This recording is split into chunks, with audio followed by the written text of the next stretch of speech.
મહિનામાં કદાચ બહાર જવાનું થાય તો એટલે આ અઠવાડિયુંના આગલું અઠવાડિયું મંગળ ગુરુ શનિ 3 દિવસ ફાવે એવું છે. શનિવાર મંગળ ગુરુ શનિ 2 અઠવાડિયા બરોબર.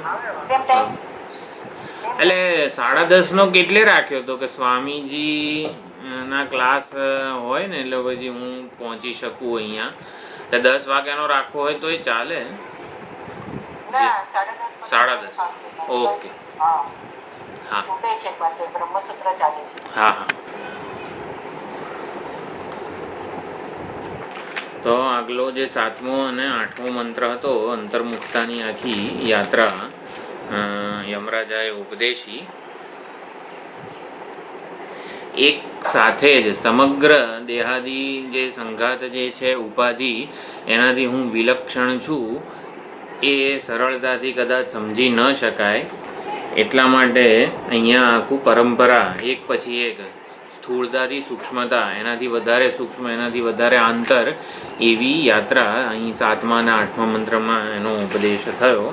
એટલે સ્વયંને આ જડ એવી ઉપાધિથી વિલક્ષણ સહસા એક જ પ્રયત્નથી જાણવો અઘરો હોય મધ્યમ અધિકારી માટે, તો એના માટે સ્થૂળથી સૂક્ષ્મનું આવી રીતે આરોહણ કરાવ્યું યમરાજાએ. આ વિવેક જ્ઞાન છે એનાથી યુક્ત થયેલી બુદ્ધિ એટલી સૂક્ષ્મ હોય, પ્રત્યેક અભિમુખ બને, અંતર્મુખ થયેલી હોય અને આ ઉપાધિ એટલે કે 5 કોષમાં જે સૌથી આંતર છે એવા પ્રત્યેક આત્માને ઓળખી શકે, તો એના તરફ અભિમુખ થયેલી બુદ્ધિ હોય. આખું આપણું જે વ્યક્તિત્વ છે પરમાત્માના જ્ઞાન માટે અભિમુખ થયેલું હોય, પછી શું? એટલે એ પ્રત્યેગાત્માના જ્ઞાન માટે, પરમાત્માના જ્ઞાન માટે અભિમુખ થયેલી બુદ્ધિને પછી લક્ષણ કહેવું પડે કે પરમાત્મા આ છે, આવું સ્વરૂપ છે પરમાત્માનું. તો એ હવે વિચારણા આગળ ચાલે છે.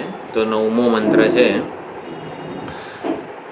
જે સર્વવ્યાપક અને અલિંગ એ નિર્વિશેષ તત્વ છે, નિર્વિશેષ પરમાત્મા છે, એનું દર્શન કઈ રીતે થાય? અવિષયતયા, એને વિષય રૂપે તો જાણી શકાય એવો છે નહીં, તો નિર્વિશેષ તત્વનું જ્ઞાન કઈ રીતે થાય? તો અહીંયા 9મા મંત્રમાં કહે છે એનું સાધન. ન સંદૃશે તિષ્ઠતિ રૂપમસ્ય ન ચક્ષુષા પશ્યતિ કશ્ચનૈનમ હૃદા મનીષા મનસા વિકૃપ્તઃ ય એતદ્વિદુઃ અમૃતાસ્તે ભવન્તિ. હાજી હાજી. You cannot minimize Zoom when you are around. ના થઈ ગયું છે. તમે ક્લિક નથી કરી એવું છે? તમારું આવ્યું નથી અહીંયા ઇન્વાઇટ વાળું. ફરીથી હાજી.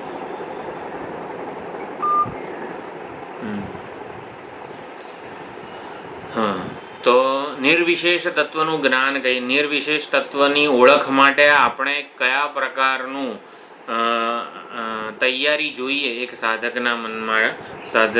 એક સાધકે કયા પ્રકારની તૈયારી કરવી જોઈએ? આપણી બુદ્ધિમાં કેવા પ્રકારના નિશ્ચયો થવા જોઈએ? આપણા વ્યક્તિત્વને કેવી રીતે ઘડવું જોઈએ? તો અહીંયા જે 3જું ચરણ છે હૃદા મનીષા મનસા અભિકૃપ્ત, એ ખૂબ જ અગત્યનું છે. એ આપણને એક સુંદર વિચાર ભાથું આપી જાય છે.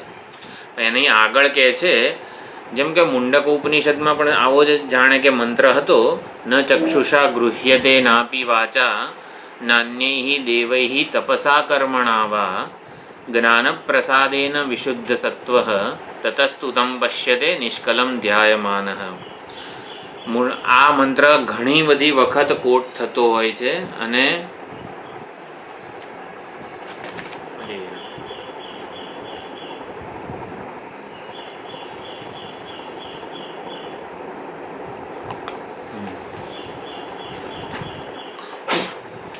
મુંડક ઉપનિષદનો જે આ મંત્ર છે, જે 3જા ખંડમાં આવે છે, ન ચક્ષુષા ગૃહ્યતે નાપી વાચા, એ ઘણી બધી, એ ખૂબ જ અગત્યનો છે. ચક્ષુ એટલે ઇન્દ્રિયોથી આ આત્મતત્વનું ગ્રહણ થઈ શકતું નથી. કોઈ દેવોથી, કોઈ મન એટલે કે તપ વડે પણ એનું ગ્રહણ થઈ શકતું નથી. જ્ઞાનપ્રસાદેન વિશુદ્ધ સત્વ, એ ત્યાં કીવર્ડ હતો. એટલે જ્ઞાનપ્રસાદ એટલે અંતઃકરણની શુદ્ધિ, અને વિશુદ્ધ સત્વ એટલે પરમાત્માના નિર્વિશેષ તત્વના જ્ઞાન માટે ઉત્સુક બનેલી એટલે તૈયાર થયેલી બુદ્ધિમાં જ્યારે ઓળખ આપવામાં આવે ત્યારે લક્ષણ લાગવું પડે છે. પરમાત્માનું જે લક્ષણ છે ને એ લાગવું પડે છે. એટલે આપણે ત્યાં જોયું હતું કે જ્ઞાનપ્રસાદ એના વિશુદ્ધ સત્વ, એમાં જ્ઞાનપ્રસાદ એટલે લક્ષણ પ્રમાણાભ્યામ વસ્તુ સિદ્ધિ, તો પ્રમાણ વડે અનુભવ થાય એટલે શુદ્ધ પ્રસન્ન નિર્મળ અંતઃકરણ જે છે એ પ્રમાણ છે. અને લક્ષણ લાગુ પડે એટલે વિશુદ્ધ, એટલે કે જેમાં મહાવાક્યનો બોધ અથવા તો મહાવાક્યનું ચિંતન ચાલતું હોય એવી બુદ્ધિ.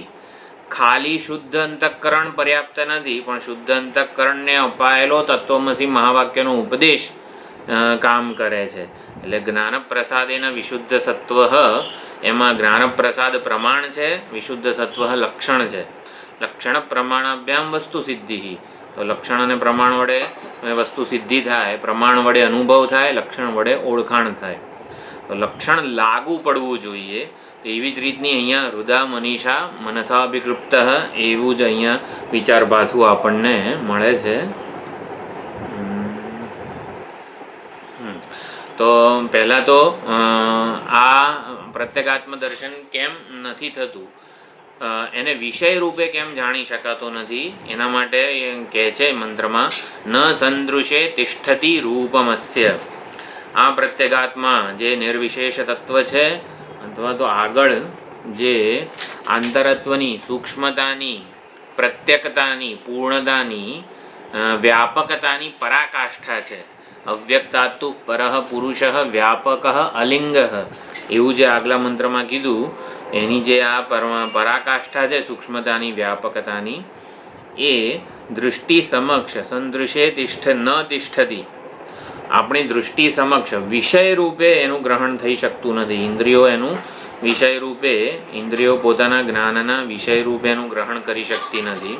ન સંદૃશે તિષ્ઠતિ રૂપમસ્ય, દૃષ્ટિ સમક્ષ એનું રૂપ સ્થિર થઈ શકતું નથી.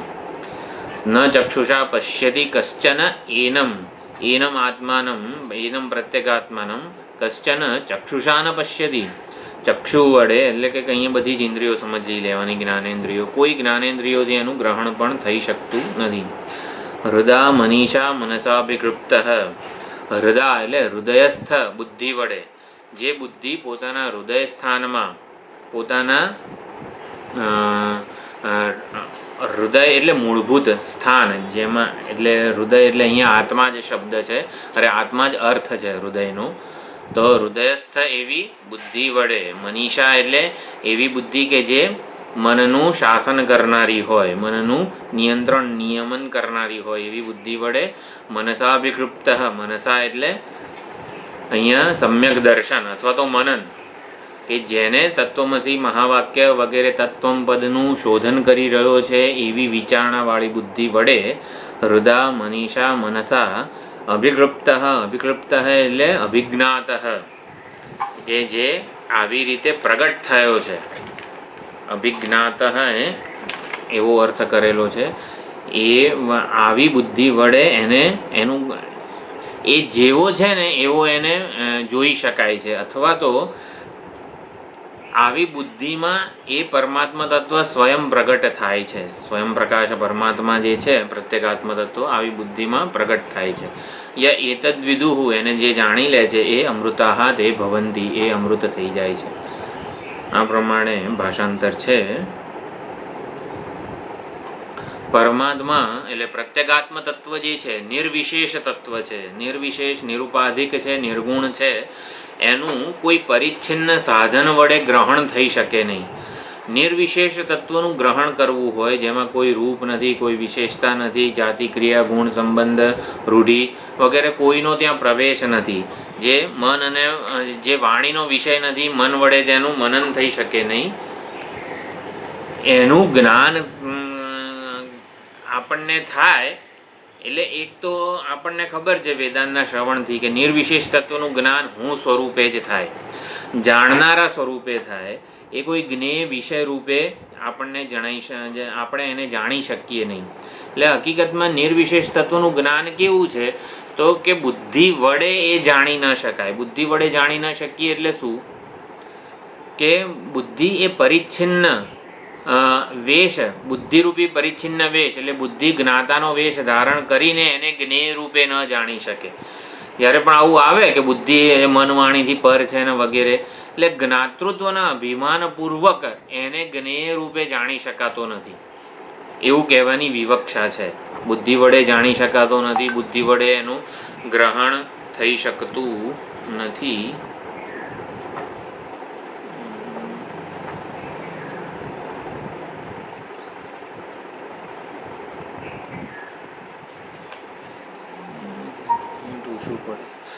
એટલે શું, એટલે દર્શન યોગ્ય એને બનાવવો પડે. આત્મા અદૃશ્ય છે, અદૃશ્ય છે એટલે દર્શનનો વિષય, જ્ઞાનનો વિષય બની શકે એમ નથી, પરંતુ આત્મા વારે દ્રષ્ટવ્ય દર્શનીય છે, દર્શન યોગ્ય બનાવી શકાય છે એને. આત્મા જ્ઞાનેન્દ્રિયોનો વિષય નથી, જ્ઞાનનો વિષય નથી, ચક્ષુષા એનમ ન પશ્યતિ દર્શનનો વિષય નથી, વિષય રૂપે એ દર્શનને યોગ્ય બને એવો નથી, પરંતુ દર્શનને યોગ્ય બની શકે એવો છે. વિષય રૂપે એ દર્શનને યોગ્ય નથી, સ્વયં દર્શનીય છે, વર્ણનીય છે, છતાં વિષય રૂપે એ જ્ઞાત થઈ શકે એવો નથી, જ્ઞાત રૂપે ઉપલક્ષિત થાય છે. આ બધા સુંદર શબ્દો છે, ટેકનિકલ શબ્દો છે હકીકતમાં. મનસા અભિકૃપ્ત દર્શન યોગ્ય એને બનાવી શકાય છે. દર્શન યોગ્ય કઈ રીતે બનાવી શકાય? તો આપણી એટલે સૂરજની સામે આપણી આંખ કોઈ દિવસ એક ધારું ના જોઈ શકે, એટલે સૂરજને આપણી આંખ ગ્રહણ ન કરી શકે, છતાં પણ સૂરજને દર્શનીય બનાવી શકાય છે. એને આવું શુદ્ધ જે અરીસો હોય દર્પણમાં એના એટલે શુદ્ધ અને સ્વચ્છ એવો જે કાચ કે અરીસો હોય એમાં એ દર્શન યોગ્ય બની શકે છે. બરાબર, સૂરજને આપણી આંખ ડાયરેક્ટલી જોઈ ના શકે, જોવાની કોઈ યોગ્યતા પણ નથી આંખમાં, પરંતુ સૂરજને દર્શન યોગ્ય બનાવી શકાય છે. એવી રીતે આપણું જ્ઞાન પ્રસાદેના વિશુદ્ધ સત્વ શુદ્ધ સાત્વિક વિરક્ત નિર્મળ અને પ્રસન્ન અંતઃકરણ જે છે ને એમાં એ જેવો છે ને એવો એના સ્વરૂપે નિરુપાધિક સ્વરૂપે પ્રગટ થઈ શકે છે. એટલે આપણી સાધના શું છે, એના જેમાં આત્મતત્વ વાસ્તવિક સ્વરૂપે પ્રતિફલિત થાય ને એવા અંતઃકરણનું નિર્માણ કરવું એ વેદાંતના સાધકની સાધના છે. આત્માને જાણવાનો પ્રયત્ન કરવો એટલે જ્ઞાતારૂપી વેશ ધારણ કરીને એને જાણવાનો પ્રયત્ન કરવો, એના કરતાં વધારે ઇન્ટેલિજન્ટ સાધના કઈ છે? પોતે એવા થવું કે જેના લીધે એ પોતે પ્રગટ થાય. એટલે નિરુપાધિક સ્વરૂપે, નિર્વિશેષ સ્વરૂપે, આ બધા નિરુપાધિક ને નિર્વિશેષ કેવું છે, એમાં કોઈની પહોંચ નથી એવું બતાવવાનું. એવું બતાવવા માટે નિરુપાધિક ને નિર્વિશેષ ને નિર્ગુણ એવા શબ્દોનો ઉપયોગ થતો હોય છે.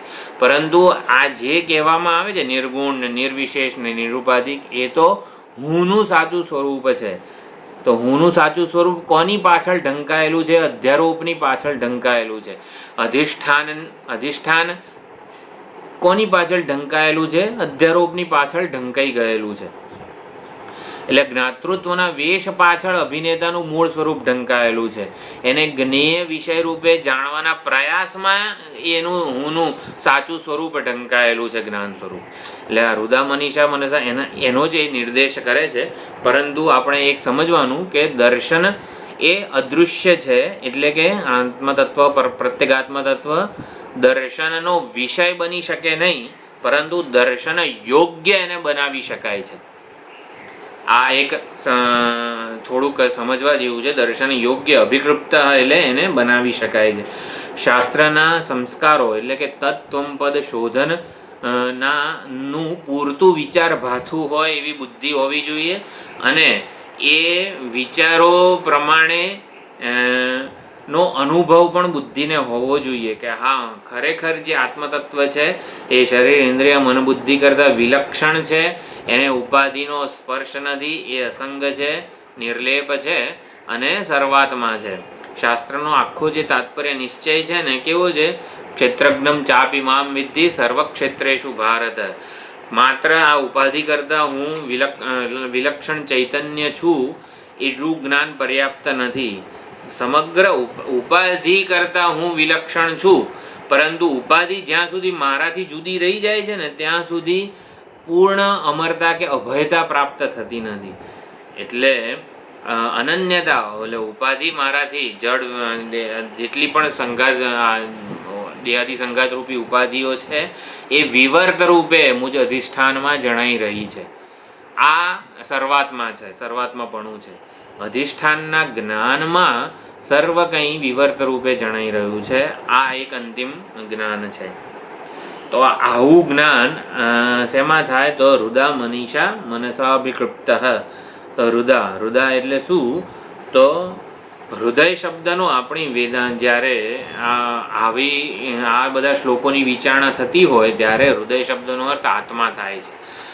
આપણે ગયા ક્લાસમાં સ્વરૂપ સ્થિતિ અથવા તો મુક્તિ એની વાત કરી હતી. સ્વરૂપ સ્થિતિ તો પ્રત્યેક વસ્તુ પોતાના મૂળભૂત સ્વરૂપને પામવા અથવા મૂળભૂત સ્વરૂપે અવસ્થિત રહેવા માટે પ્રયત્ન કરી રહી છે. ઘડો પણ એકવાર માટીથી જાણે કે આવી રીતે ઘડો સર્જાયો પછી એ ઘડો પોતે માટી સ્વરૂપે અવસ્થિત રહેવા માટે જ પ્રયાણ કરી રહ્યો છે, પ્રયત્ન કરી રહ્યો છે. એમ દરેકે દરેક આ ઇન્દ્રિય મન બુદ્ધિ જેટલું પણ છે ને એ હૃદયમાં સ્થિત થાય. હૃદયમાં સ્થિત થાય એટલે હૃદય જ એનું મૂળભૂત સ્વરૂપ છે. અહીંયા હૃદય એટલે પરમાત્મા અરે આત્મા એટલે સ્થાનના નિર્દેશથી સ્થાનીનો નિર્દેશ. અહીંયા શંકરાચાર્યજી લખે છે હૃદય સ્થાન છે પણ સ્થાનના નિર્દેશથી સ્થાનીનો નિર્દેશ એટલે હૃદયસ્થ બુદ્ધિ. હૃદય સ્થાનમાં જે રહેલી છે બુદ્ધિ એ હૃદય એટલે મૂળભૂત સ્વરૂપ અથવા તો સ્વરૂપ સ્થિતિ હૃદયમાં જ છે. બધા ઇન્દ્રિયો મન બુદ્ધિ સુષુપ્તિમાં જે પ્રાજ્ઞનું સ્થાન હૃદયાકાશ કહેવામાં આવેલું છે. બધી ઇન્દ્રિયો મન બુદ્ધિ બધાને સમેટીને પ્રાજ્ઞ ક્યાં જ હોય છે? હૃદય પ્રદેશમાં હોય છે. કેમ? કારણ કે એ જ એનું મૂળભૂત સ્વરૂપ છે. તો આવી રીતે આ હૃદય એટલે હૃદયસ્થ બુદ્ધિ વડે પરમાત્માને દર્શનીય દર્શન યોગ્ય બનાવી શકાય છે. આપણે અંતર્મુખતાની જે ચર્ચા કરી હતી એમાં કેવું હતું કે મન ઇન્દ્રિયો સ્થૂળ વિષયોનું ચિંતન ન કરે અને મન સાથે જોડાયેલી રહે. પછી મન ઇન્દ્રિયો સાથે ન જોડાયેલું હોય પણ બુદ્ધિ સાથે જોડાયેલું હોય. એવી જ રીતે બુદ્ધિ ઇન્દ્રિયો મન વગેરે સાથે જોડાયેલી ના હોય પણ આત્મચિંતન કરે એટલે આને હૃદયસ્થ બુદ્ધિ કહેવાય. અંતર્મુખ આંતર જે છે સૂક્ષ્મ જે વ્યાપક છે અથવા તો પ્રત્યેગાત્મ અભિમુખ બનેલી હોય બુદ્ધિ. એટલે બુદ્ધિમાં મળ વિક્ષેપ વગેરે કોઈ ચંચળતા ન હોય, કોઈ રોલનું કોઈ વેશનું અભિમાન ના હોય બુદ્ધિમાં. એ કંઈક જાણવા મથી રહી છે એવું ના હોય અને દૃશ્ય રૂપે આત્માને શોધવાના સંસ્કારોથી મુક્ત થયેલી હોય. સાપ રજ્જુ સર્પનું ઉદાહરણ છે. એમાં સાપ આંખ વડે રજ્જુને જોવાનો પ્રયત્ન કરી રહ્યો છે. રજ્જુ સર્પના ઉદાહરણમાં જે સાપ છે એ પોતાની આંખ વડે રજ્જુને શોધવાનો પ્રયત્ન કરી રહ્યો છે. આવો પ્રયત્ન સામાન્ય રીતે પરમાત્માને શોધવાનો પ્રયત્ન આપણે કરતા હોઈએ છીએ. એને જ્ઞાત બનાવવા જ્ઞેય વિષય રૂપે એને જાણવાનો પ્રયત્ન કરીએ છીએ, એને જ્ઞાત બનાવવાનો પ્રયત્ન કરીએ છીએ પરમાત્માને. સાપ પોતાની આંખ વડે રજ્જુને જોવા માટે મથી રહ્યો છે. તો હવે શું કરવાનું છે? આ હૃદય એટલે હૃદયસ્થ સર્પ રૂપે રજ્જુ પ્રગટ થવાની છે. તમને ખ્યાલ આવે છે? હવે સાપ અને સાપની આંખ રૂપે રહેલું છે કોણ? દોરી જ રહેલી છે. એટલે બુદ્ધિનો જેટલો પણ વેશ છે, જ્ઞાતા રૂપે કે જ્ઞેય રૂપે જે કંઈ પણ છે, એ રૂપે જ આ પ્રત્યેગાત્મા રહેલો છે. સાપ પોતાની આંખ વડે ક્યારેય દોરીને જોઈ ના શકે. તો કરવાનું શું? સાપે દોરી સ્વરૂપે રહેવું પડે. એટલે કે એને દોરીને જાણવાનો પ્રયત્ન છોડવો પડે. એટલે કે જ્ઞાતા રૂપી વેશ જે એને ટકાવી રાખ્યો છે પરમાત્માની શોધ માટે, પરમાત્માના જ્ઞાન માટે, એ એને છોડવો પડે. એટલે હૃદયસ્થ થવું, હૃદયસ્થ બુદ્ધિ, બ્રહ્મ વિદ્યા હૃદયસ્થ થવી જોઈએ. હૃદય શબ્દ ખૂબ જ અગત્યનો છે વેદાંતની સાધના માટે. એટલે જ્ઞાતારૂપી વેશ અને એને પરમાત્માને પ્રત્યેગાત્માને જ્ઞેય બનાવવાનો પ્રયત્ન એને છોડવો પડે બુદ્ધિએ. એટલે એ અભિમાન જે છે ને, તો કરવાનું શું? બુદ્ધિમાં થવું શું જોઈએ? બુદ્ધિએ ભાઈ સાપની આંખ ના તે બધું દ્રષ્ટાંતમાં તો સમજાય છે, પણ મહાવાક્યની જે વિચારણા છે તત્વમસી વગેરે અથવા તો વેદાંત વાક્ય, એની વિચારણા થતી હોય ને ત્યારે બુદ્ધિ એને શોધવાનો પ્રયત્ન નથી કરતી. એ બુદ્ધિ પોતે એને પ્રગટ થવાનો ચાન્સ આપે છે. જ્યારે મહાવાક્યનું આપણે ગુરુ મુખેથી શ્રવણ કરતા હોઈએ ત્યારે કેવો જાણે કે એકદમ સિંક્રોનાઇઝ થઈ ગયા હોઈએ, ત્યારે બુદ્ધિનો જ્ઞાતારૂપી વેશ હોતો નથી. એને જાણવો છે, એને જાણવો છે. એના કરતાં એના સ્વરૂપને પ્રગટ થવાનો અવસર આપીએ આપણે, આપણી બુદ્ધિ. કોઈ પ્રકારનું જ્ઞાતૃત્વનું અભિમાન ના રહે. આવું ક્યારે થાય? જ્યારે એને જ્ઞાતારૂપી વેશ ધારણ કરીને જ્ઞાત બનાવવાનો પ્રયત્ન કરીએ છીએ ત્યારે એને ભવિષ્યમાં મૂકીએ છીએ. એના કરતાં વર્તમાન સ્વરૂપે, આમ કે લિવિંગ ઇન પ્રેઝન્ટ, એવા ઘણા પૂજ્ય સ્વામીજીના પ્રવચનો હોય છે. લિવિંગ ઇન પ્રેઝન્ટ, આ જ્ઞાની પ્રેઝન્ટમાં વર્તમાનમાં જીવે છે. એટલે બુદ્ધિ ક્યારે વેશ ધારણ કરે? જ્યારે એ પોતાના સુખ કે આનંદને કે જે એને શોધવા મથી રહી છે એને ભવિષ્યમાં મૂકે ત્યારે. તો વર્તમાન સ્વરૂપે બુદ્ધિ રહે. એટલે કે જે છે ને એને જ પ્રગટ થવાનો એ અવસર આપે. એટલે સાપ પોતે દોરીને પ્રગટ થવાનો અવસર આપે. એટલે એવું ક્યારે થાય? સાપ દોરીને અનુકૂળ બનીને રહે. સાપ દોરી જેવી છે ને એવો થઈને રહે. તો દોરી કેવી છે? તો દોરીના લક્ષણો શાસ્ત્રો પાસેથી આપણને મળે છે. પ્રત્યેગાત્માના લક્ષણો શું છે? વ્યાપક અલિંગ એવ છે. પરમાત્મા કેવો છે? પ્રત્યેગાત્મા નિરુપાધિક છે, નિર્વિશેષ છે, નિર્ગુણ છે. એટલે કોઈ પ્રકારની વિશેષતા વગરનું રહે. વિશેષતા ક્યારે આવે? દૃશ્ય કે પરિચ્છિન્ન વસ્તુ સાથેના તાદાત્મ્યથી બુદ્ધિમાં શું કહેવાય? પરિચ્છિન્ન વસ્તુ સાથેના તાદાત્મ્યથી આ બધા વિકલ્પો વગેરે જે છે, પરિચ્છિન્નતા જે છે ને બુદ્ધિમાં, વેશનું તાદાત્મ્ય વગેરે, દૃશ્ય સાથેનું તાદાત્મ્ય, એટલે પરિચ્છિન્ન વસ્તુ સાથેનું કોઈ પ્રકારે અહીંયા તાદાત્મ્ય ના હોય ત્યારે નિર્ગુણ, નિર્વિશેષ, નિરુપાધિક બુદ્ધિ એ નિર્ગુણ, નિર્વિશેષ, નિરુપાધિક સ્વરૂપે જ રહે. એટલે શું? પરિચ્છિન્નતા સાથે તાદાત્મ્ય ના કરે ત્યારે એ હંમેશા પોતાના સ્વરૂપે જ હોય છે.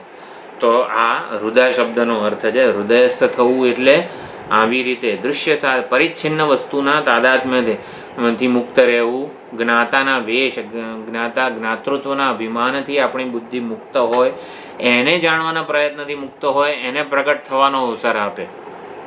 આ પ્રમાણે હૃદય શબ્દનો અર્થ છે. પછી મનીષા. મનીષા એટલે મનસઃ ઈશા મનીષા, મનનું શાસન કરનારી આપણી બુદ્ધિ હોય. કમિટમેન્ટ જે કહેવાય છે, બુદ્ધિનો દ્રઢ નિશ્ચય. આપણા વેદાંતના સાધક માટે બધા જે નિશ્ચયો થવા જોઈએ, બુદ્ધિમાં નિશ્ચયો સૌથી પહેલાં વિવેક જ્ઞાનની દ્રઢતા હોય, અથવા તો અમુક નિશ્ચયો સાધકના મનમાં જે નિશ્ચયો થવા જોઈએ, જેમ કે ઈચ્છા પૂર્તિ એ આનંદ નથી, આનંદનું સ્વરૂપ નથી, પરંતુ ઈચ્છાની નિવૃત્તિ એ જ આનંદનું સાચું સ્વરૂપ છે. આ એક નિશ્ચય થવો જોઈએ આપણા બધામાં. ઈચ્છા પૂર્તિ દ્વારા હું આનંદને મેળવવાનો પ્રયત્ન કરું છું, પરંતુ એ આનંદ સાથે બીજા 10 દુઃખ આવીને ઊભા જ રહે છે. એટલે ઈચ્છા પૂર્તિ એ આનંદનો આવિર્ભાવ નથી, ઈચ્છાની નિવૃત્તિ આનંદનો આવિર્ભાવ છે. રાગદ્વેષની પૂર્તિ કર્યા કરું, રાગદ્વેષને સંતોષ્યા કરું તો રાગદ્વેષ વધતા જાય છે. રાગદ્વેષની નિવૃત્તિ જ હું ઝંખી રહ્યો છું. કોઈ રાગદ્વેષની પૂર્તિ દ્વારા હકીકતમાં શું રાગદ્વેષની નિવૃત્તિને જ હું ઝંખી રહ્યો છું. આ બધા નિશ્ચયો આપણા મનમાં થવા જોઈએ. એની દ્રઢતા પહેલાંના સમયમાં પૂજ્ય સ્વામીજી ઉદાહરણ આપતા હતા, એટલે કે આખું ગામનું ગામ ભાગી રહ્યું છે. ક્યાં કે ત્યાં બધા વાત એવી આવી કે રેતીનો ઢગલો છે અને એમાંથી આવી રીતે તેલ નીકળે છે. રેતીના ઢગલામાંથી મસળીને લોકો તેલ કાઢી રહ્યા છે. આખું ગામનું ગામ લોકો તેલ લઈને પણ આવે છે. પણ કેવું ભાઈ, રેતીના ઢગલામાંથી એટલે કે રેતીને આમ મસળવાથી તેલ નીકળે છે એ કોઈ રીતે આ વાતમાં તથ્ય નથી. ભલે ને લોકો લઈ આવતા હોય તેલ, રેતીને મસળવાથી તેલ નીકળે છે. ભાઈ એવી જ રીતે વિષયોમાં આનંદ મળે છે, આખું ગામ જાય છે વિષયો પાછળ આંધળીને દોટ મૂકે છે, પરંતુ એમાં આનંદ નથી. કેમ ભાઈ? શાસ્ત્રોએ કીધું છે યહી સંસ્પર્શજા ભોગા દુઃખયો ન એવતે. જે ઇન્દ્રિયોનો વિષય સાથે સંયોગ થવા જે કંઈ પણ ભોગો છે એ બધા દુઃખની યોની રૂપ છે, એમાં આનંદનો છાંટો પણ નથી. ભલે ને આખા અજ્ઞાની અવિવેકી બીજા બધા લોકો જાય વિષયો પાછળ દોટ મૂકે, પરંતુ હું નહીં જવું. એટલે કે હું રેતીમાંથી તેલ કાઢવા માટે જઈશ નહીં. એ નિશ્ચય છે આપણો, સાધકના મનમાં રહેલો નિશ્ચય છે. સુખ, શાંતિ, સલામતી, સિક્યુરિટી, પીસ અને હેપીનેસ આપણને બહાર જણાય, બહાર જગતમાં જણાય તો એ પણ બહાર નથી જ. ભલે મને અત્યારે મારા સ્વરૂપમાં મને અંદર ન જણાય, અંતર્મુખતાની યાત્રા જે છે એ હું સંપન્ન પૂરેપૂરો ન પણ કરી શકું, તો પણ બહાર તો નહીં જ. એટલે આનંદ માટે, સુખ માટે હું બહાર નહીં જઉં. એક આ બધા નિશ્ચયો થવા જોઈએ. બીજું, ઈશ્વર સમર્પણ જીવન. બુદ્ધિમાં જે છે ઈશ્વરની શરણાગતિ, શ્રદ્ધા, વિશ્વાસ, પ્રેમ આ બધું પણ પુષ્કળ માત્રામાં હોવું જોઈએ. એટલે સાધકના મનમાં આ પ્રમાણેના નિશ્ચયો હોવા એને મનીષા કીધી છે. અમુક નિશ્ચયો, વિવેક, જ્ઞાનની દ્રઢતા વગેરે, સુખ માટે બહાર નહીં જવું, આનંદ, સલામતી માટે. એટલે દ્રષ્ટા ક્યારે કોઈક પરિચ્છિન્ન એવા દૃશ્યમાં સુખ, શાંતિ, સલામતી જુએ એ જરા પણ યોગ્ય નથી વગેરે. આ પ્રકારના નિશ્ચયો આપણા બધામાં થવા જોઈએ. દેહનો જેટલો ભરોસો છે એના કરતાં દેહનો ભરોસો નહીં, પરંતુ આપણે ઈશ્વરનો ભરોસો રાખીએ. ઈશ્વર સમર્પિત જીવન.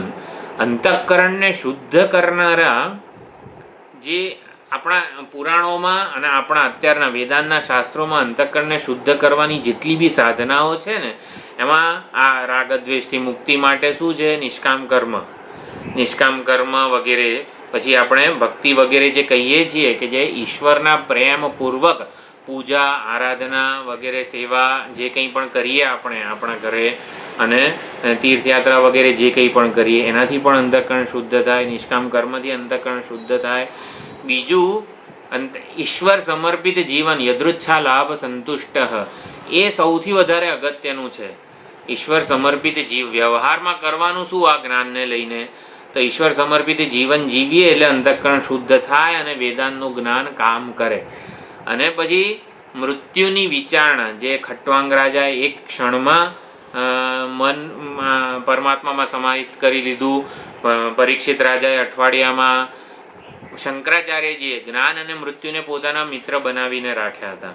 તો મૃત્યુનું એક વિચારણા જે છે ને એ પણ વર્ષોની જેટલી સાધનાઓ હોય અહંકારપૂર્વકની, એના કરતાં મૃત્યુની જે વિચારણા છે ને ખાલી, એ પણ શુદ્ધ અંતઃકરણને શુદ્ધ કરનારી છે.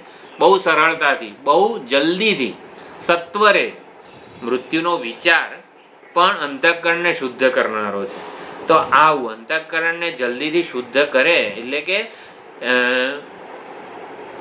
અંતઃકરણની શુદ્ધિ એટલે શું? હકીકતમાં પરિચ્છિન્નતા જે શબ્દ છે ને એ અંતઃકરણ એનાથી મુક્ત થઈ જાય.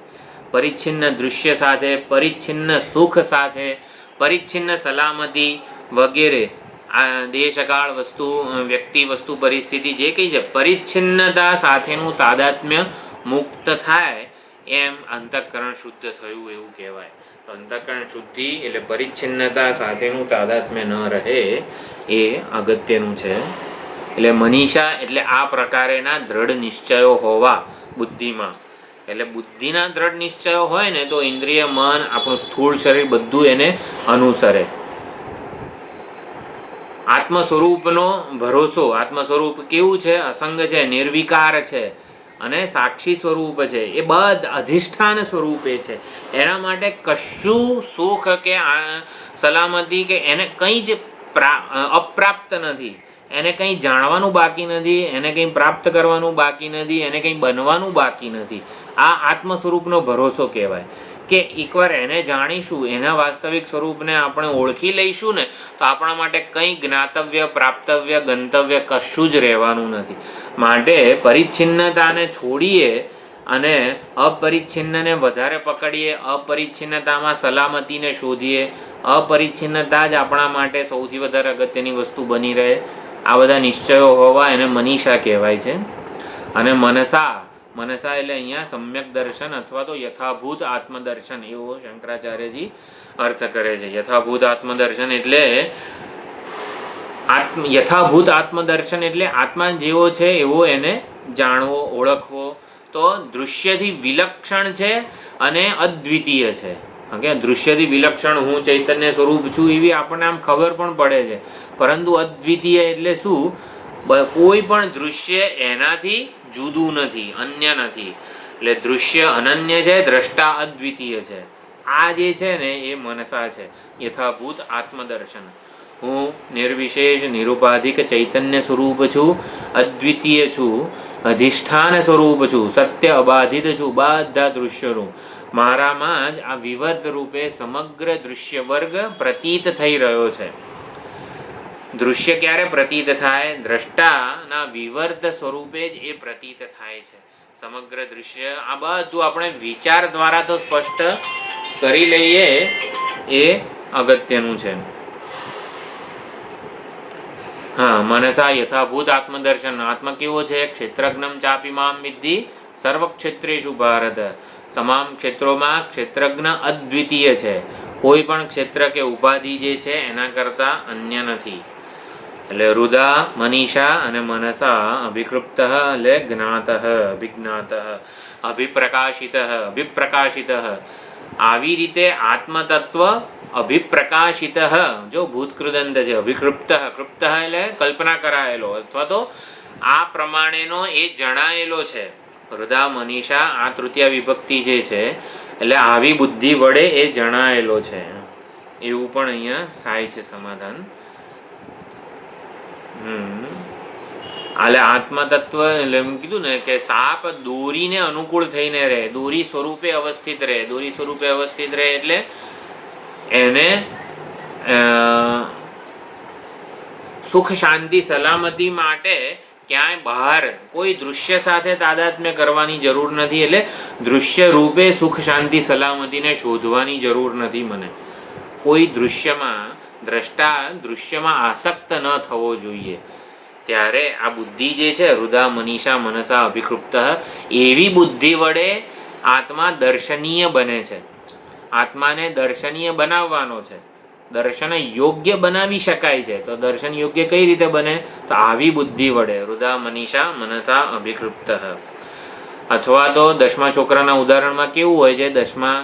બધા 10 છોકરાઓ જે છે એ 10માને શોધવા માટે આખો દિવસ ઘણી મહેનત કરેલી હોય છે. ત્યાં 10માને શોધે, ત્યાં ક્યાંક 10મા જેવો જ દેખાયો તો એવી રીતે ત્યાંય જાય. પછી જ્યારે એક વૃદ્ધ કહે છે કે મેં 10માને જોયો છે, ત્યારે બધા કેવું, એક તો બહાર 10માની શોધ જે કરી રહ્યા હતા એ શોધને પડતી મૂકે છે.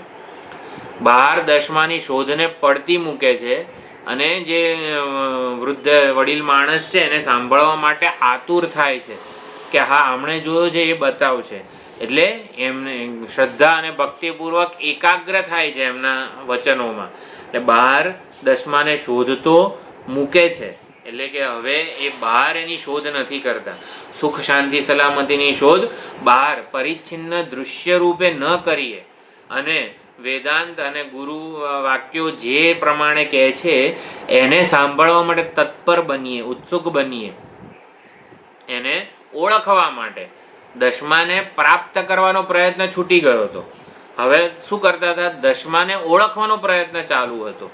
પ્રાપ્તમાંથી ઓળખવાનો પ્રયત્ન ચાલુ થાય, આપણી બુદ્ધિ આવી રીતે તત્પર બને. આપણી બુદ્ધિ એટલે કે દસે 10 છોકરાઓ દસમાને અનુકૂળ બને. દસમો કેવો છે? ક્યાંય બીજે છે ના, એ સ્વરૂપે બધાને સ્વરૂપે જ પ્રાપ્ત છે. તો બધા દસમાને અનુકૂળ થઈને રહે એટલે શું? દસમો જેવો છે, દસમો ખોવાયો નથી, દસમો પ્રાપ્ત છે. તો પ્રાપ્ત સ્વરૂપે 10 રહે. તો દસમો પ્રાપ્ત હોય તો બધા કેવા? શાંત ઊભા હોય. તો એવો શાંત ઊભો રહે.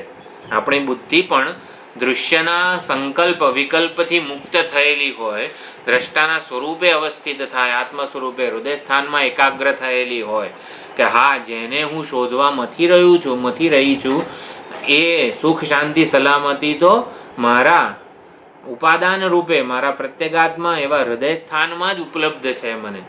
એટલે આવી રીતે શાસ્ત્રના વાક્યોથી એને શોધવાનો પ્રયત્ન કરે. એ અહીંયા ખૂબ જ મહત્વનું છે. એટલે ન સંદૃશે તિષ્ઠતિ રૂપમસ્ય, એટલે હૃદા મનીષા મનસા અભિકૃપ્ત, એટલે મન પર નિયંત્રણ રાખવા વાળી હૃદયસ્થ બુદ્ધિથી મનન વડે આત્મ સ્વરૂપ દર્શનીય બને છે. આ 3 શબ્દનો અર્થ આ પ્રમાણે થાય: હૃદયસ્થ બુદ્ધિથી મનન વડે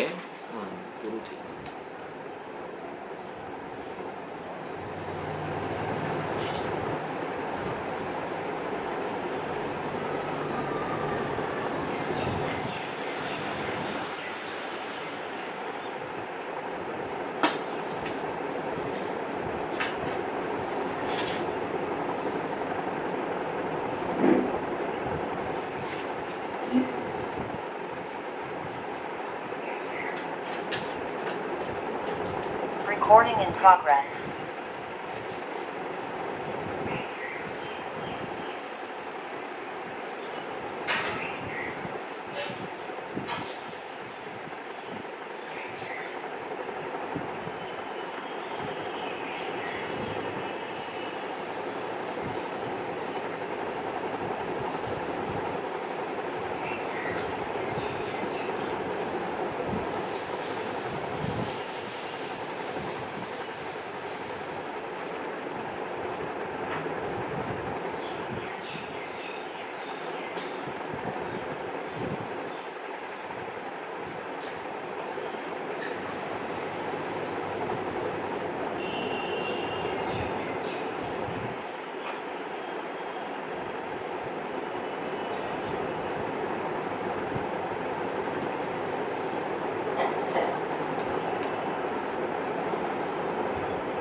હૃદા મનીષા મનસા વિગુપ્ત, હૃદયસ્થ બુદ્ધિથી મનન વડે એટલે સમ્યક દર્શન વડે, યથાભૂત આત્મદર્શન વડે અને મન પર નિયંત્રણ રાખવાવાળી બુદ્ધિથી આત્મતત્વ સ્પષ્ટપણે દર્શનીય બને છે. દર્શનીય પોતાને પ્રગટ કરે છે.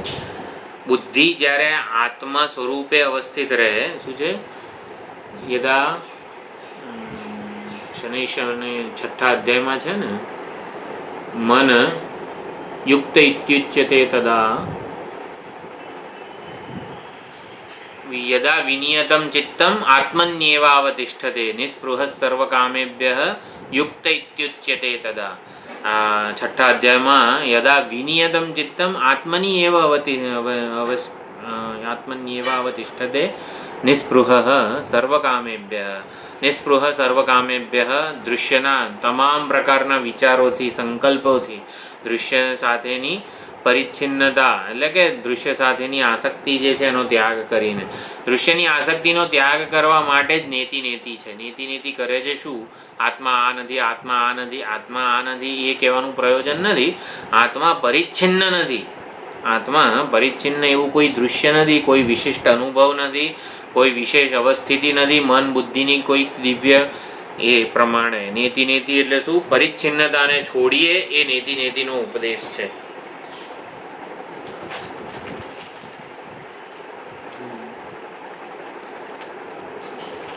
આ બધા મંત્રો જે છે એ મંત્રને જ ઋષિ કહેવામાં આવે છે. ઋષિ એટલે મંત્ર દ્રષ્ટા ઋષિ એટલે શું કે મંત્રના અર્થને જે જીવી જાણે છે એને મંત્ર દ્રષ્ટા કહેવાય.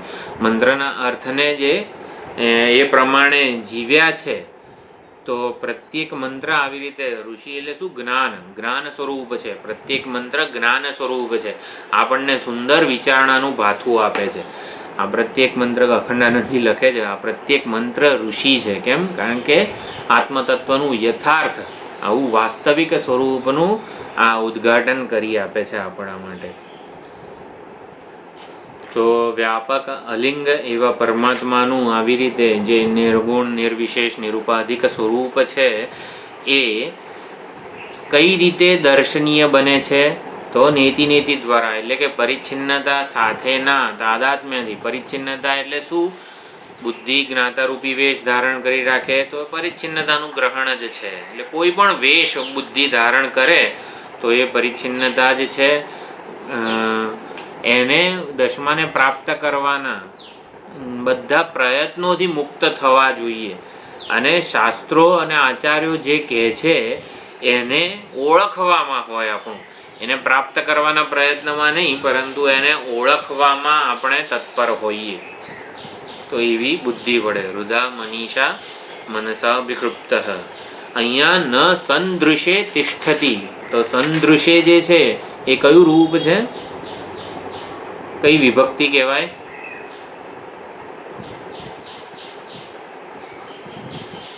સંદૃશે તિષ્ઠતિ રૂપમસ્ય. દૃશ્ય કયું છે રૂપ? કઈ વિભક્તિ છે મનુભાઈ?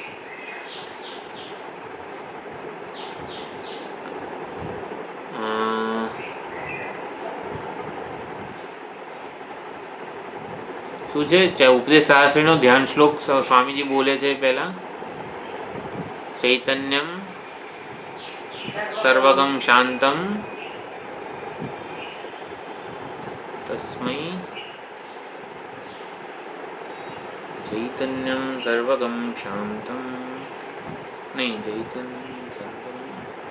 ચૈતન્યમ સર્વગમ સર્વમ સર્વભૂત ગુહાશયમ યત સર્વ વિષયાતીતમ તસ્મૈ સર્વદૃશ્ય નમઃ. એવું કંઈક છે. દૃશ્ય ચતુર્થી વિભક્તિ છે. તો સંદૃશ્ય ચતુર્થી વિભક્તિ છે. તો દ્રષ્ટા માટે આ પ્રત્યેગાત્મા જે છે દ્રષ્ટા માટે એટલે બુદ્ધિના દ્રષ્ટારૂપી વેશ જેણે ધારણ કર્યો છે તેવા માટે. પરિચ્છિન્ન દ્રષ્ટા માટે, પરિચ્છિન્ન બુદ્ધિ માટે જેણે દ્રષ્ટારૂપી જ્ઞાતારૂપી વેશ ધારણ કરી રાખ્યો છે ને એવી બુદ્ધિ માટે અસ્ય રૂપમ ન તિષ્ઠતિ. અસ્ય રૂપમ અસ્ય પ્રત્યેગાત્મનઃ રૂપમ ન તિષ્ઠતિ. જેણે દ્રષ્ટારૂપી વેશ ધારણ કરી રાખ્યો છે, જ્ઞાતારૂપી વેશ ધારણ કરી રાખ્યો છે એવી બુદ્ધિ સમક્ષ સન્મુખ આ પ્રત્યેગાત્માનું રૂપ ટકતું નથી, ટકી શકતું નથી. પ્રત્યેગાત્મા જ્ઞાતારૂપી વેશવાળી બુદ્ધિ સમક્ષ પ્રગટ થતો નથી. દ્રષ્ટાનો દૃશ્ય બનતું નથી. એટલે યસ્ય એટલે પરમાત્માનું જે સ્વરૂપ છે કેવું છે? સ્વયં પ્રકાશ. સ્વયં પ્રકાશને બુદ્ધિ રૂપી પરિચ્છિન્ન જ્ઞાતા વડે જાણી ન શકાય. સૌથી પહેલા એ વાત છે. પરમાત્માને બુદ્ધિથી કેમ ના જાણી શકાય? બુદ્ધિ જ્ઞાતૃત્વના અભિમાનપૂર્વક કેમ જાણી ન શકાય? કારણ કે કોઈ પણ જ્ઞાતા કે ગમે તે વેશ જે છે ને એ પરિચ્છિન્ન છે. પરિચ્છિન્ન વડે વ્યાપકનું પૂર્ણનું ગ્રહણ થઈ શકે નહીં. માટે આ બધું આ નેતિ દ્વારા બધા વેશનું તાદાત્મ્ય તોડવાનું કહેવામાં આવે છે. ન સંદૃશે તિષ્ઠતિ રૂપમસ્ય. સંદૃશે એટલે આવી રીતે બુદ્ધિ કે જેણે દ્રષ્ટારૂપી જ્ઞાતારૂપી વેશ ધારણ કરેલો છે એની સન્મુખ આ રૂપ ટકતું નથી. અથવા તો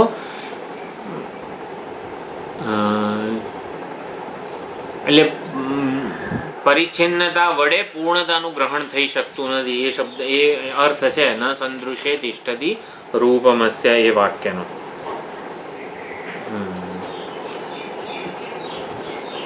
એટલે બુદ્ધિમાં ચાર પ્રકારના જે વિઘ્નો છે એ ન એટલે અંતરાય રૂપ કે પ્રતિબંધ રૂપ જે છે એ ન હોવા જોઈએ. અખંડાનંદજી એની વાત કરતા હોય છે. પ્રજ્ઞા માન્યમ કુતર્ક વિપર્યય દુરાગ્રહ અને વિષયાસક્તિ, આ 4 પ્રતિબંધ છે. એટલે હૃદા મનીષા મનસા વિકૃપ્ત, એ દ્વારા જે બુદ્ધિનો નિર્ણય થયો છે, બુદ્ધિ એ કેવી હોવી જોઈએ? આત્માને અનુકૂળ, આત્મ સ્વરૂપ, પ્રત્યેક આત્મ સ્વરૂપને પ્રગટ થવાના માટે અનુકૂળતાવાળી હોવી જોઈએ. તો પ્રજ્ઞા માંદ્યમ એટલે બુદ્ધિની મંદતા, એટલે સ્થૂળ બુદ્ધિ જેને કહેવાય, સ્થૂળનું જ ચિંતન કરનારી જે બુદ્ધિ છે એને પ્રજ્ઞા માંદ્યમ કહેવાય છે. એટલે સૂક્ષ્મનો નિર્વિશેષ તત્વનું કોઈ દિવસ જેણે ચિંતન જ નથી કર્યું, એવા કોઈ સંસ્કારો જ નથી, એવી બુદ્ધિ એને પ્રજ્ઞા માંદ્યમ કીધું છે. એટલે અથવા તો કોઈક દૃશ્ય રૂપે, કોઈક ઘટના રૂપે, કોઈ વિશિષ્ટ અનુભવ રૂપે બુદ્ધિ એને જાણવાનો શોધવાનો પ્રયત્ન કરે, એને પ્રજ્ઞા માંદ્યમ કહી શકાય. પછી કુતર્ક, કુતર્ક એટલે શું? શ્રુતિ પ્રમાણને સમજ્યા વગર ખાલી તર્ક વડે એને જાણવાનો પ્રયત્ન કરીએ. આ બૌદ્ધો વગેરે જે છે, શ્રુતિ પ્રમાણને ભણવાનો કોઈ આ પ્રયત્ન કે આદર નહોતો એમને. એ પોતાની બુદ્ધિથી આત્મતત્વ કે પરમાત્મા મૂળભૂત તત્વ કેવું છે અમે જાણી લઈશું, તો એ કુતર્ક જ કરી બેસે. શૂન્યતા અને વગેરે જે છે, આત્મ નથી, અસત છે વગેરેને પામવા ત્યાં એ પહોંચી ગયા પછી. એટલે પછી કોઈ કલ્યાણ, આ કુતર્ક જે છે ને, એ તો ક્યાંય આપણને શું સંશયાત્મા વિનશ્યતી, એટલે એ તો એની ક્યાંય ગતિ જ ના થાય. શ્રુતિને સમજ્યા વગર આપણે પોતાની બુદ્ધિ ઉપર વધારે પડતો વિશ્વાસ રાખીએ અને અઠાગ્રહ પણ કહી શકાય છે. પછી વિપર્યય દુરાગ્રહ, વિપર્યય એટલે શું? વિપરીત ભાવના. હું દેહ છું, હું કરતા ભોગતા છું, શ્રોતામાં હું, આવી રીતે મારી જે અજ્ઞાન કલ્પિત વ્યક્તિત્વ રૂપે જે ઓળખ છે મારી, હું એક ઉપાધિ છું, ઉપાધિના સામર્થ્યવાળો છું, ઉપાધિની મર્યાદાવાળો છું, ઉપાધિના ધર્મોથી વિશિષ્ટ છું. એટલે હું દેહ વિશિષ્ટ ચૈતન્ય છું, અથવા તો દેહ છું, ઇન્દ્રિયો છું વગેરે, એ વિપર્યય કહેવાય. વિપર્યયનો દુરાગ્રહ એટલે કોઈ પણ શાસ્ત્ર જે કહે છે એને સમજવાનું ચાલુ રાખે અને પોતાની આ અજ્ઞાન કલ્પિત માન્યતાઓને પણ ચાલુ રાખે, પછી શાસ્ત્ર જે કહે છે ને એ પ્રમાણે અનુભૂતિ શક્ય નથી. એટલે મારી માન્યતાઓને હું ટકાવી રાખું અને હવે શાસ્ત્રો શું કહે છે, ચલો ઈશ્વર શું છે વગેરેનું પણ શાસ્ત્રો જ્ઞાન આપતા હોય હકીકત બધી, પરંતુ મારે, એટલે હું તો આવો અલ્પ ઉપાધિવાળો જીવ છું, હું અલ્પજ્ઞ અલ્પ શક્તિમાન વગેરે જેવો હું મને પોતાને માનું છું, ઉપાધિની મર્યાદાવાળો, ઉપાધિથી વિશિષ્ટ હું મને માનું છું, માન્યતાઓને ચાલુ રાખું અને શાસ્ત્રોને સમજવાનો પ્રયત્ન કરું, એ વિપર્યય દુરાગ્રહ. હું દેહ છું એને જરા પણ એ જે પકડ જે છે ને એ તાદાત્મ્ય જરા પણ ઢીલું ન કરવું, વિપર્યય દુરાગ્રહ. અને પછી વિષયાસક્તિ, દેહાસક્તિ, વિષયાસક્તિ વગેરે, આ બધા બુદ્ધિના પ્રતિબંધો જે છે એ દૂર થવા જોઈએ. જે પ્રમાણથી જે વસ્તુની સિદ્ધિ થાય છે એનો બાદ એ પ્રમાણ જ કરી શકે. જેમ કે આ પેન છે, આ બ્લુ રંગની બોલપેન છે, એની સિદ્ધિ કઈ રીતે થઈ છે? તો આંખરૂપી પ્રમાણથી થઈ છે. તો આનો બાદ આંખરૂપી પ્રમાણ જ કરી શકે, એનું કાન ના કહી શકે આ પેન નથી, એવું કોણ કહી શકે? કાન ના કહી શકે, આંખ જ કરી શકે. એટલે કે જે પ્રમાણથી જેની સિદ્ધિ થઈ છે ને એનો બાદ એ પ્રમાણ જ કરી શકે. આનો બાદ એટલે શું? આની નિવૃત્તિ, આ નામ અને આ રંગ અને રૂપ જે છે ને એ આંખને લીધે જણાઈ રહ્યું છે, એટલે એની નિવૃત્તિ આંખમાં થાય છે. બધા રૂપો જે છે, હું આંખ બંધ કરી દઉં તો એ બાધિત થઈ ગયા કહેવાય. એટલે જે પ્રમાણથી જેની સિદ્ધિ થાય ને એ પ્રમાણ વડે જ એનો બાધ થાય છે. એટલે જે પ્રમાણથી જીવ જગત ઈશ્વર વગેરેની જે વાત આખું શાસ્ત્ર પ્રમાણે કરેલી છે, તો જીવ જગત અને ઈશ્વરનું મિથ્યાત્વ પણ શાસ્ત્ર જ, ઈશ્વરપણું, જીવપણું, જગતપણું, આ બધું એનું મિથ્યાત્વ શાસ્ત્ર જ કહે. હું ઈશ્વરને માનતો નથી, એટલે હું ઈશ્વરને માનતો નથી એ આપણે કહી ના શકીએ. શાસ્ત્ર કે ઈશ્વરનું ઈશ્વરપણું મિથ્યા છે, ઈશ્વરનું ઈશ્વરપણું મિથ્યા છે. એટલે કઈ રીતે? શ્લોકાર્ધેન પ્રવક્ષ્યામી યદુક્તમ ગ્રંથ કોટિભિઃ બ્રહ્મ સત્યમ જગન મિથ્યા જીવો બ્રહ્મૈવ નાપરઃ. આ જીવ જગત અને ઈશ્વરનું મિથ્યાત્વ છે, એ વચ્ચેનો જે ભેદ છે એનું મિથ્યાત્વ. મને મારાથી જગત જુદું જણાય છે, એ મારો અને જગત વચ્ચેનો ભેદ મિથ્યા છે, અવિદ્યા કલ્પિત છે, એવું શાસ્ત્ર જ કહી શકે. પછી જીવ અને ઈશ્વર વચ્ચેનો ભેદ પણ મિથ્યા છે, જીવપણું અને ઈશ્વરપણું કાલ્પનિક છે, એવું શાસ્ત્ર જ કહી શકે. એટલે આ પ્રમાણે શાસ્ત્ર જે વસ્તુમાં પ્રમાણ છે એને શાસ્ત્ર પ્રમાણને આધારે જ એ વાસ્તવિકતાને ઓળખવાનો પ્રયત્ન કરવાનો હોય. એટલે હૃદા મનીષા અને મનસા આ ત્રણ વસ્તુ છે. બ્રહ્મતત્વની જિજ્ઞાસા ન થવી એ જ અંતઃકરણની શુદ્ધિ છે. એટલે જ્યારે વિવિધિશનથી એ શબ્દ ઉપર ભાષ્ય લખ્યું હતું, એટલે અંતઃકરણ શુદ્ધ થાય ત્યારે આત્મતત્વ વિષયક નિર્વિશેષ તત્વ વિષયક જિજ્ઞાસા જન્મે છે. જગતના મૂળભૂત તત્વ વિષયક જિજ્ઞાસા જન્મે છે. આમ આ પ્રમાણે આ હૃદા મનીષા મનસા એટલે શુદ્ધ અંતઃકરણને અપાયેલો તત્વમસી મહાવાક્યના ઉપદેશની વિચાર ભાથુવાળી જ્યારે બુદ્ધિ હોય ત્યારે આત્મતત્વ દર્શનીય દર્શન યોગ્ય બને છે. મનસા અભિકૃત આપણને વિષય જ્ઞાન ખબર છે, વિષયાનંદ ખબર છે અને વિષયનું અસ્તિત્વ એટલે કે વિષયની સત્તા ખબર છે.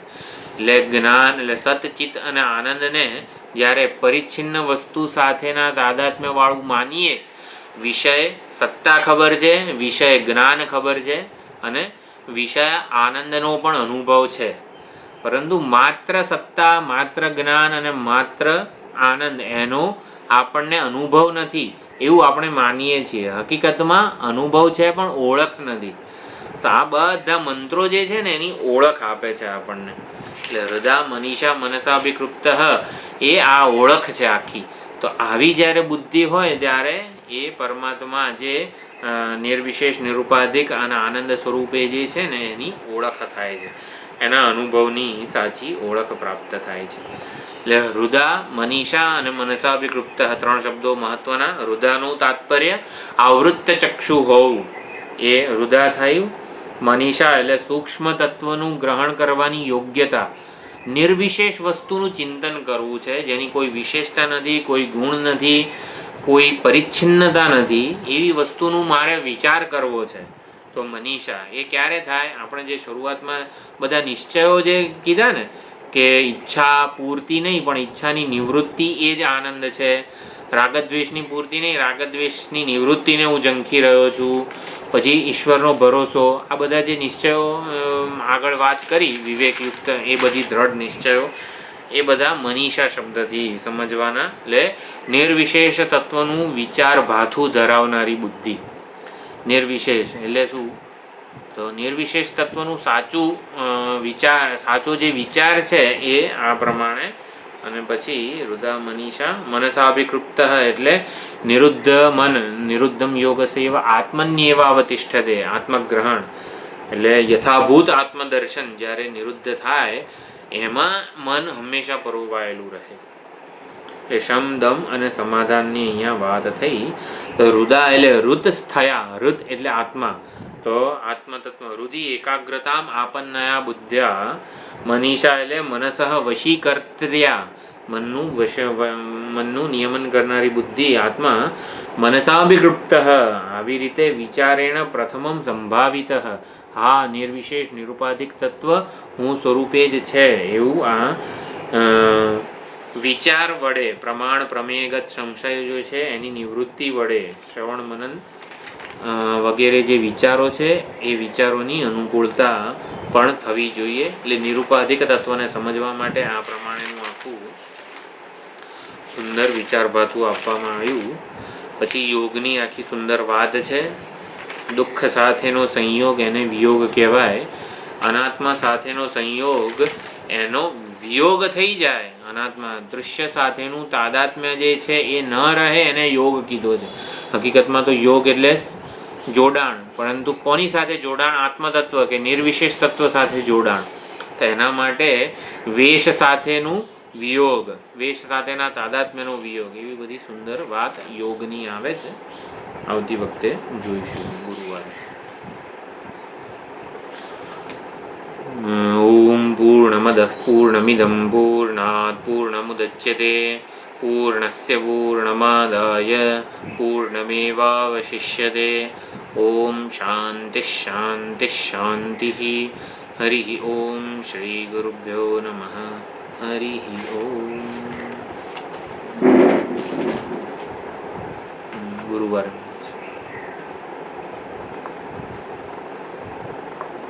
Recording stopped.